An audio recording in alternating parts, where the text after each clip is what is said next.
I was in Ukraine when the war started. This was a pretty crazy experience in and of itself, but there was one thing in particular that for me was actually a good thing, and not really good in an objective sense. It's actually kind of horrible if you look at it on the surface, especially for the people of Ukraine. But for me personally, in a more philosophical or spiritual sense, this one aspect was actually a good thing. And it sort of puts everything in life in a different perspective. And I want to share this so that maybe it can help inspire you to just go after life and do whatever it is that you want to do without being held back by fear or uncertainty or anything like that. Basically, what I'm talking about is that after the war struck, the illusion of stability that we all live in, and it makes it seem like there is a sort of permanent, stable world that we can depend on, and that even if there are problems in life or whatever might happen, the one thing that we can depend on is that there is this sort of overarching structure of society and the world that's going to be there tomorrow when we wake up. All of that was completely ripped away and replaced with total chaos and uncertainty and just living moment by moment without any sort of stability, either in the present or in the outlook for even the entire future of humanity. And life honestly felt no different than a dream. And I'll come back to this in a little bit, but just to give a couple examples, when I was still in Ukraine, I left Kiev and went to Lviv after the war started. And there was nowhere to stay, so I was camping out in the freezing cold train station for a couple of days. And I noticed that as time went on, there were more and more stores closing down. So I thought I better stock up on some food just in case I wouldn't be able to buy anymore. So I went to the grocery store, and when I was about to go pay, there were like missile sirens going off, and then all the staff was panicking, and the whole store and the whole mall that the grocery store was in was evacuated and shut down. I checked on the internet, and there were reports about Russian paratroopers landing in western Ukraine, and Lviv was under threat. It turns out that that was not true. Like, propaganda and misinformation is a huge part of war. But even just something like being able to buy food was not something that I could take for granted. And for example, I tried to take out some money before that, but all the ATMs were empty, so I had a limited amount of cash to work with. And I wasn't even sure exactly how I was going to get out of the country. So basically, I was living day by day, moment by moment, and I couldn't even take the basic necessities of life for granted. Basically, there was absolutely no external stability whatsoever. But once I left Ukraine and went to Warsaw, there was still complete uncertainty as to the future. And for example, one morning I woke up to the sound of missile sirens in Poland. So I thought, like, oh great, now the war has spread to Poland. So I was almost getting ready to pack up my stuff again and make my way to the train station. But then I thought, like, why would there be missile sirens in Warsaw? Like, Russia was not exactly in a position where they could actually invade Poland. So the only thing that made sense was that maybe there were nuclear bombs on the way to destroy Warsaw and cut off the main line of transportation in and out of Ukraine. So I wasn't sure if maybe I had like only minutes left to live. It turns out that it was an annual thing that they do in Poland to commemorate an airplane accident, which they probably should have just skipped for that year.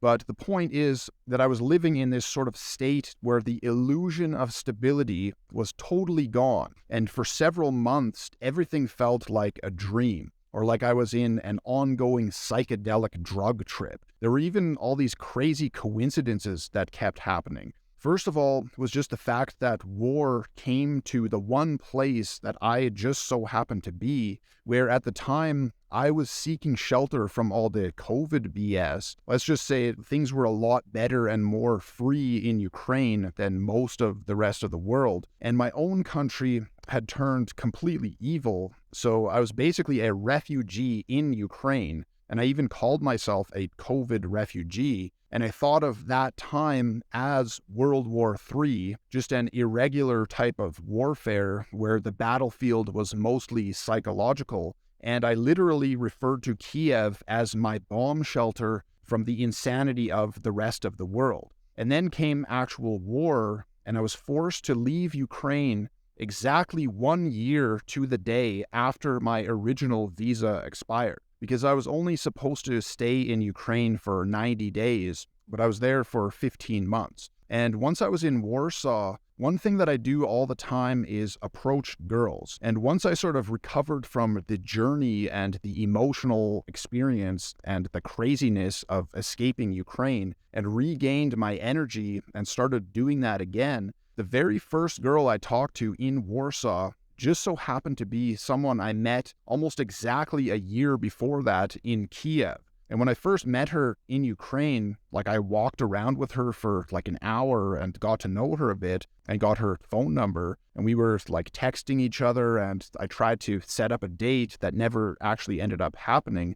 But it's just crazy that she happened to be the first person that I talked to in Poland. And there were all sorts of strange coincidences like that that kept happening. But one thing that to me was the most crazy and dreamlike experience of all was, you know how in dreams your mind combines all different kinds of impressions and experiences together into this weird sort of like mishmash? Well, after my time in Warsaw came to an end, I booked an airplane ticket to Bucharest in Romania. And I told my parents about that, and my dad was still like afraid about the war and trying to urge me to leave that part of the world. But I explained to him that it actually makes me feel more alive being on the fringes of war like that. And I gave the example of how I used to work at a fire tower, and I really liked being up in the tower in the middle of crazy lightning storms. So going into that flight, I had that sort of imagery of being up in a lightning storm, and also the continuing imagery of the ongoing war.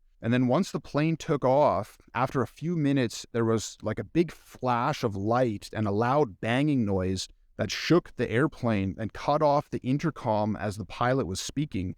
And people were like starting to freak out. And my first thought was that we got hit by a missile or like some sort of electromagnetic pulse weapon or something like that. And I was kind of expecting the airplane to start crashing to the ground. But then everything seemed to be okay until after about half an hour, the intercom went on again and announced that the plane got hit by lightning as we were taking off, and that we had to turn around and land and switch planes. And then the guy sitting next to me went up and talked to one of the flight attendants. And when he came back, I started talking to him, and it turns out that he was an airplane engineer, and his job was to inspect airplanes after they get hit by lightning. And he just so happened to be sitting right beside me.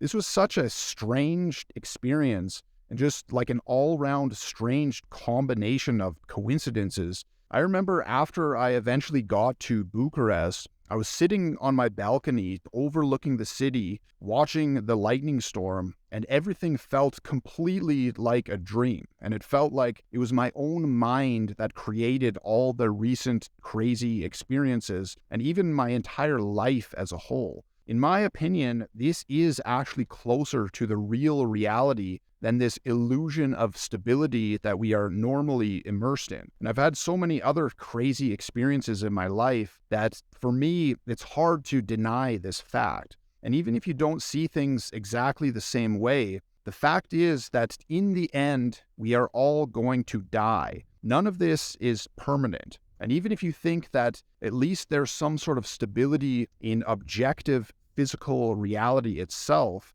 even that can be questioned. For example, in quantum physics, when scientists try to pin down reality, it turns out that once you zoom in far enough, everything ceases to even make any sense. And reality is basically composed of a dreamlike substance that can only be measured in terms of probabilities. And reality materializes out of this sort of quantum soup. But all that being said, no matter how you look at things, there's one question that no one can answer. What exactly is life?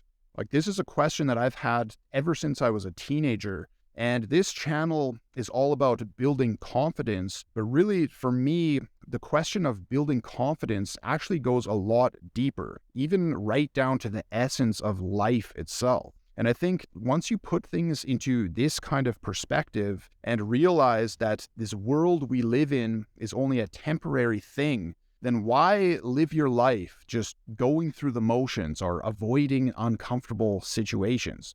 Like, who cares? What's the point of playing it safe when we're all just going to die in the end anyways? Why not strive to live an epic life, whatever that means for you? Unfortunately, it's not enough to just simply realize that life and everything around us is basically an illusion, and then you can just be free from caring and do whatever you want. That's not how it works. Like, we are still trapped within the confines of our physical organism, and our organism reacts to the forces of the social world around us. But you can go through a process if you face your fears and push yourself and strive towards whatever it is that you want to do. Then at the very worst, you're going to have experiences that make you feel embarrassed or rejected, and you'll probably have to go through painful experiences. But no matter what happens, you will recover from that. And actually, this is what will make you stronger. And I'm not going to go into all the details about this right now. Like, I'll save that for future videos. But I'll just say that for me, I'm going to keep pushing myself and make a million mistakes and fuck up and embarrass myself and live my life. And whatever happens, I'm going to get back up and recover, recharge my energy, and go at it again. And I challenge you to do the same thing. If you want something that can help you to kickstart this kind of epic journey and help guide you through it, then you can click on the link in the description. But other than that, that's all I really wanted to say about this for now. So I hope you got something useful out of this, and I will talk to you in the next video.